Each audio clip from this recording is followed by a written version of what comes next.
Bonsoir à tous. Bienvenue à cette séance extraordinaire du 26 mai. Vous pouvez vous asseoir.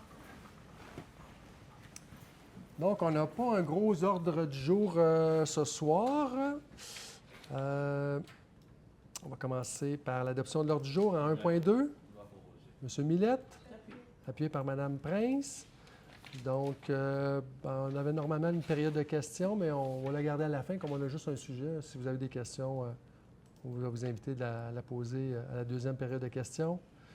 Donc, volet 4, gestion du territoire. Donc, en 4.1, c'est un programme d'aide financière au développement des transports actifs dans les périmètres urbains. Donc, le programme s'appelle le TAPU pour notre projet BIXI. Donc, dans ce cas-ci, considérant le programme d'aide financière au développement des transports actifs dans les périmètres urbains qui vise à accroître la part modale des déplacements actifs en milieu urbain et réduire les émissions de gaz à effet de serre associées au déplacement des personnes. Considérant que les membres du Conseil ont pris connaissance des modalités d'application du programme d'aide financière au développement des transports actifs dans les périmètres urbains, le TAPU, attendu que la Ville de Sainte-Thérèse doit respecter les lois et règlements en vigueur et obtenir les autorisations requises avant l'exécution du projet, attendu que le projet mentionné précédemment et déposé relativement à ce programme est estimé à 541 424 toutes taxes incluses, que l'aide financière demandée au ministère est de 192 000 et attendu que la Ville de Sainte-Thérèse doit autoriser le dépôt de la demande d'aide financière, confirmer sa contribution au projet et autoriser un de ses représentants à signer cette demande. En conséquence, donc, il est résolu que le Conseil municipal de la Ville de Sainte-Thérèse autorise la présentation d'une demande d'aide financière, qu'il confirme avoir lu y compris les modalités d'application du programme, confirme son engagement à faire réaliser le projet admissible selon les modalités en vigueur, reconnaissant qu'en cas de non-respect de celle-ci, l'aide financière sera résiliée, et qu'il certifie que M. Emmanuel Farmer, notre directeur du service de l'urbanisme et du développement durable, soit autorisé à signer tous les documents et ententes, incluant la convention d'aide financière, si applicable, avec la ministre des Transports et de la Mobilité durable. Madame Morissette, appuyée par M. Mello. On arrive à la deuxième période de questions. Donc, s'il y a des personnes qui ont des questions à poser, je vous inviterai à vous lever, à vous nommer et poser votre question. J'aimerais savoir y a-t-il une consultation pour les BIXI? Pour les BIXI, non, il n'y a pas eu de consultation.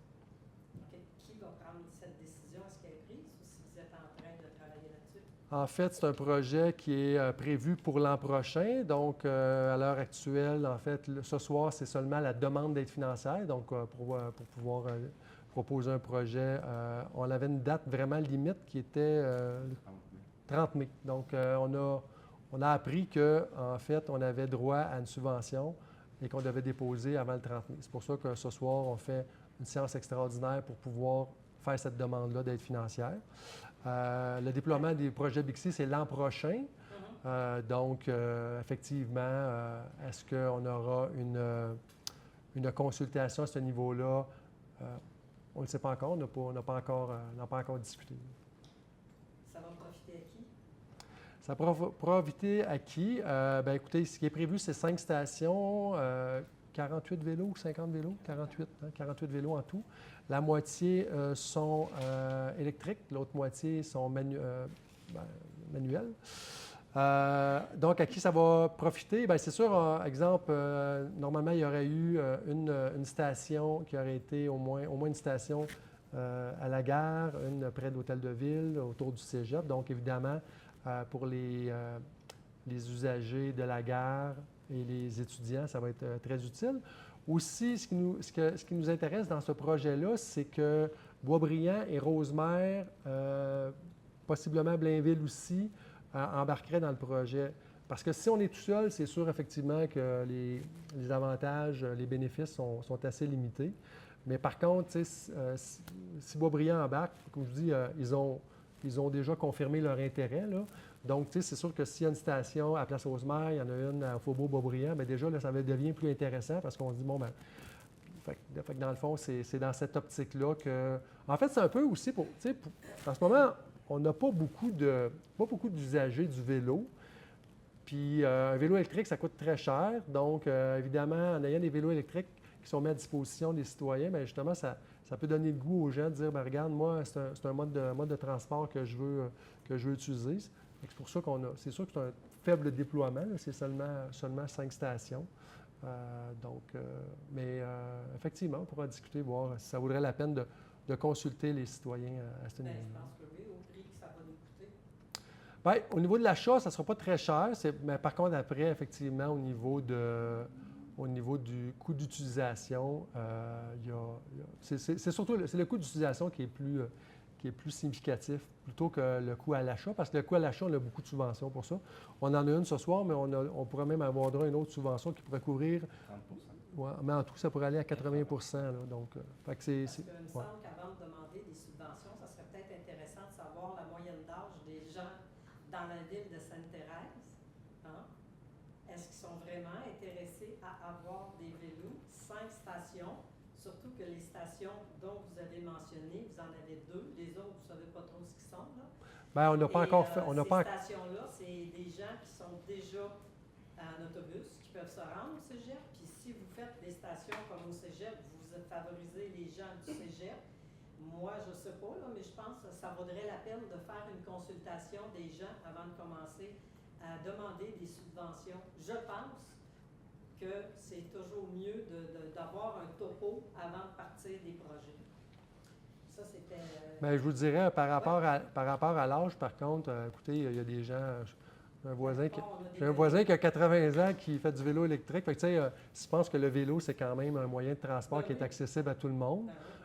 Puis des fois, il faut pas ça. Puis tu sais, 50, bien c'est ça, mais c'est pour ça aussi, si on veut changer quelque chose, il faut poser des actions aussi. Puis tu sais, 50 vélos aussi, là, je veux dire, on est 27 000 habitants, donc évidemment, moi je pense que ça...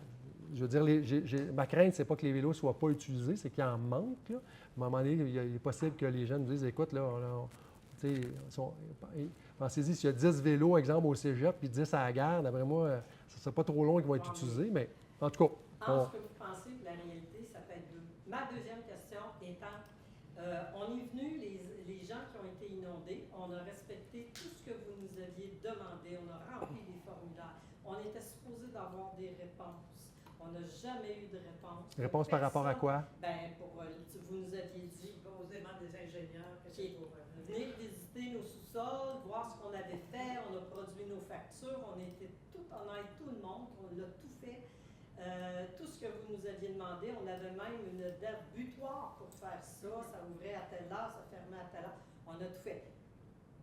Fini, plus de nouvelles. Fait que là, on se demande, parce que là, les puits ont commencé, on se demande, c'est quand qu'on va avoir des nouvelles. Puis je trouve ça dommage d'être obligé de venir quémander une date à des gens qui sont supposés de prévoir avant le citoyen. C'est des gens qui ont été élus, qui sont supposés d'être là, puis servir la population, puis répondre aux besoins de la population.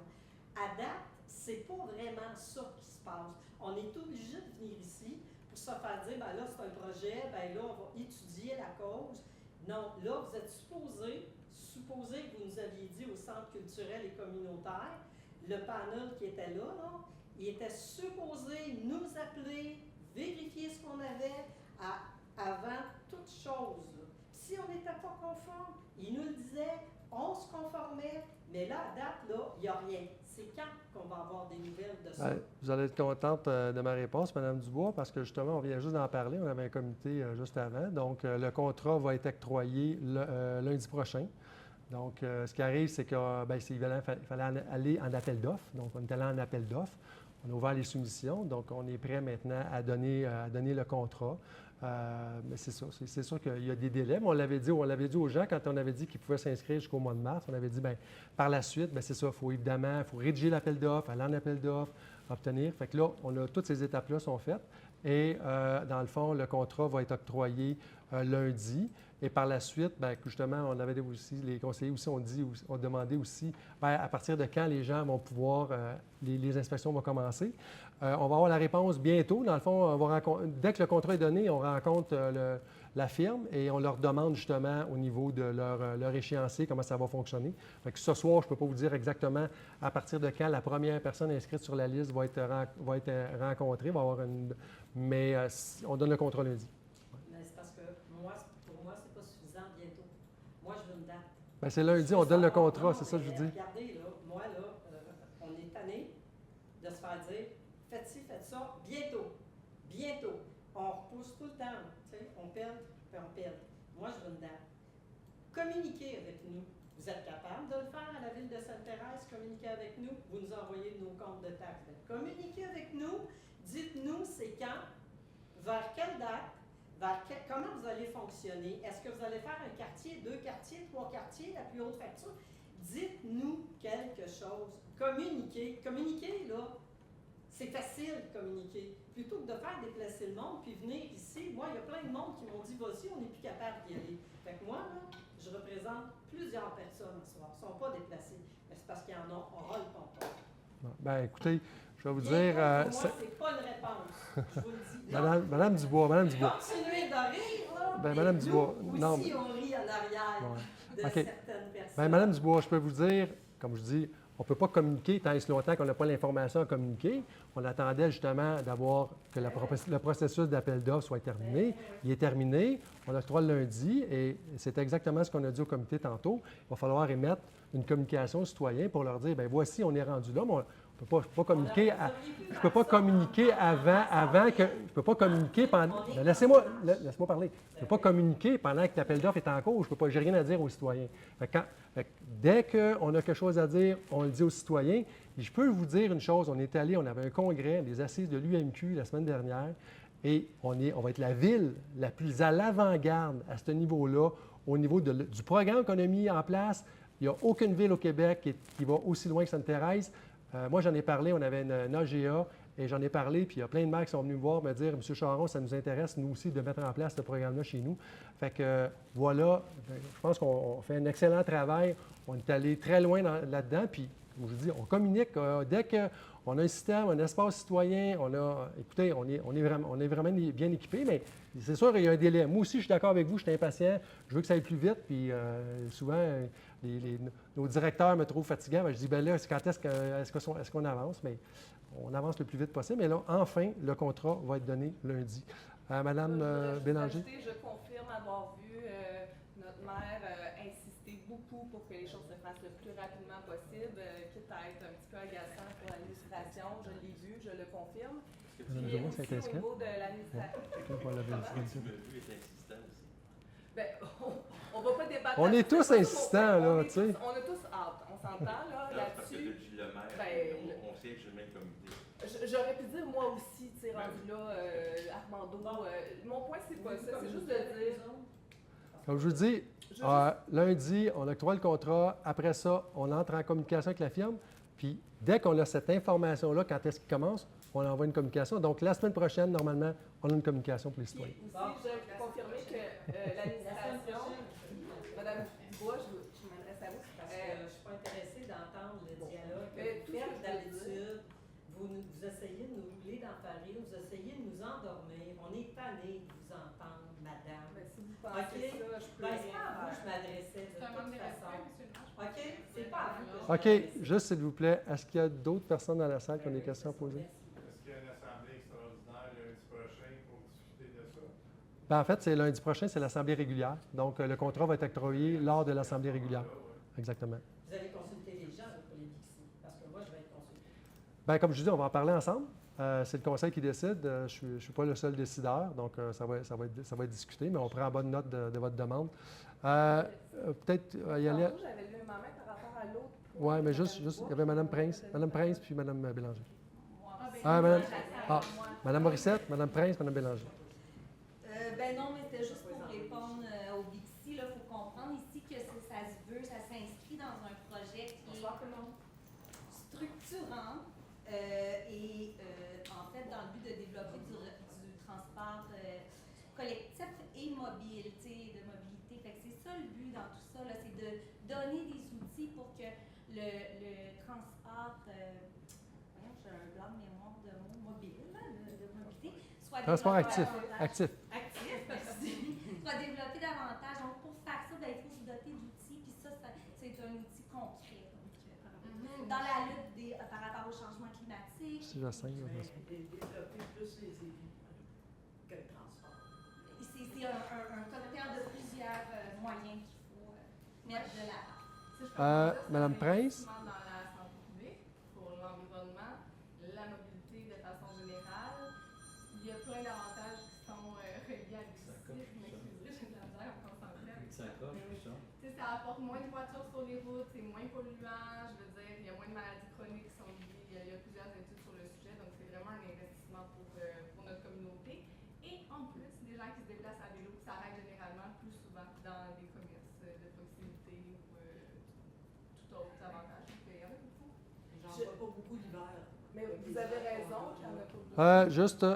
Vous aviez terminé, Mme Prince? J'ai terminé, je ne savais pas compter. Vous avez raison, Madame il y en a pas Bélanger? beaucoup, mais moi, j'ai vu à une certaine époque à Montréal, il n'y avait pas tant de vélos, puis à un moment donné, ça s'est développé.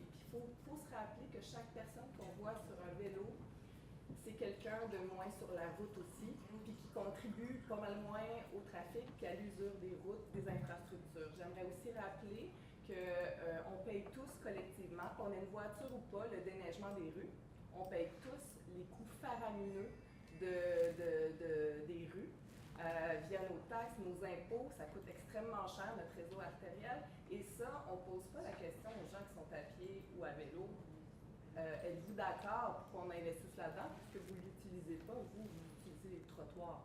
Fait que rendu là, je pense qu'il faut faire attention dans notre façon de le percevoir parce que ça aide aussi de donner une chance aux gens qui sont prêts à faire la mobilité active.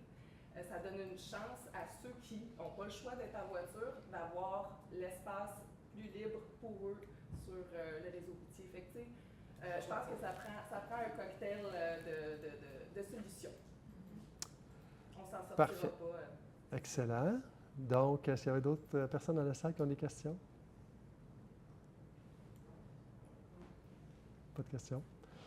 Excellent. Donc, on arrive à la levée de la séance. Monsieur Mélot, appuyé par Mme Michaud. Merci à tous d'être venus. Je souhaite de profiter bien